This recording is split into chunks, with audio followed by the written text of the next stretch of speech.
오늘은 성경에 많이 나오는 지역 이름 가나안이라는 것에 대하여 알아보겠습니다. 가나안이라는 단어는 성경, 고고학, 역사학, 그리고 문화사에서 모두 중요한 개념입니다. 가나안은 대략 지금의 이스라엘, 팔레스타인, 레바논 남부, 그리고 요르단 서부 지역을 아우르는 고대 지명을 말해요.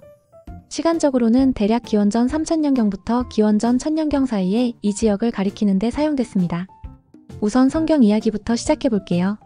기독교 성경의 구약 성경, 그리고 유대교의 경전인 토라에 따르면 가나안은 하나님이 아브라함과 그의 후손들에게 주기로 약속한 젖과 꿀이 흐르는 땅으로 자주 등장합니다. 여기서 젖과 꿀은 오늘날로 치면 풍요로운 땅, 살기 좋은 곳이라는 의미를 가지고 있습니다. 요즘 말로 하면 누군가 너에게 강남 아파트를 주겠다고 약속하는 것과 비슷한 느낌이었겠죠? 고대인들에게는 기름진 농토와 물이 풍부한 곳이 생존을 보장하는 최고의 선물이었으니까요. 하지만 가나안은 단순히 빈 땅이 아니었습니다. 이미 그곳에는 가나안인이라 불리는 다양한 부족들이 살고 있었어요. 이들은 농사를 짓고 도시 국가를 이루며 문명 생활을 하고 있었죠. 예를 들면 여리고 같은 고대 도시가 대표적입니다. 여리고는 세계에서 가장 오래된 도시 중 하나로 알려져 있는데 이곳이 바로 가나안 지역에 있었어요. 이 가나안인들은 다신교를 믿었어요. 쉽게 말하면 여러 신을 섬겼다는 것이죠. 대표적으로 바알이라는 비를 관장하는 신이나 아세라라는 어머니 여신을 숭배했습니다. 이 점은 후에 유일신 야훼 하나님을 믿는 이스라엘 민족과 큰 충돌을 일으키게 됩니다.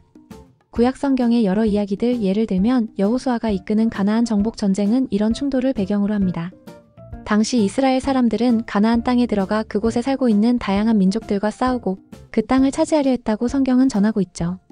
하지만 역사가들은 성경의 이런 전쟁 이야기가 실제로 어떤 형태였는지에 대해서 다양한 견해를 가지고 있어요. 단순한 정복이 아니라 점진적인 이주와 정착, 그리고 문화적 융합이 있었을 가능성도 제기됩니다. 마치 요즘 대도시 주변에 사람들이 하나둘 모여들어 신도시가 형성되듯 가나안 지역에서도 다양한 문화가 섞이고 변화하면서 새로운 공동체가 탄생했을 수도 있다는 거죠. 가나안이라는 이름은 다른 고대 문헌에도 등장합니다. 고대 이집트 기록에도 가나안이라는 말이 나오는데 이집트인들은 이 지역을 자신들의 영향권 아래 있는 중요한 교역지로 보았습니다. 특히 가나안은 당시 중요한 교통로였습니다. 아프리카, 아시아, 유럽을 잇는 다리 같은 곳이었거든요. 예를 들면 이집트 사람들이 북쪽으로 물자나 군대를 보내려면 가나안을 지나야 했습니다. 그래서 가나안은 끊임없이 강대국들의 관심을 받는 지역이었고 때로는 전쟁터가 되기도 했죠. 언어적으로도 재미있는 점이 있어요. 가나안 지역 사람들은 세머의 하나인 가나안어를 사용했습니다. 이 가나안어는 후에 히브리어와 페니키아어 같은 언어로 발전하게 됩니다. 특히 페니키아어는 알파벳 문자의 기원이 되면서 우리 인류 문명의 문자 시스템에 큰 영향을 주었어요. 지금 우리가 쓰는 알파벳도 멀리 거슬러 올라가면 가나안 사람들과 관련이 있는 셈이죠. 끝으로 현대에서 가나안이 어떤 의미로 쓰이는지도 짧게 살펴볼게요. 지금도 종교적인 문맥에서 가나안은 약속된 땅, 희망의 땅 같은 의미로 사용됩니다. 또 가나안 농군학교처럼 현실적인 개척정신이나 새로운 시작을 상징하는 말로도 쓰이죠.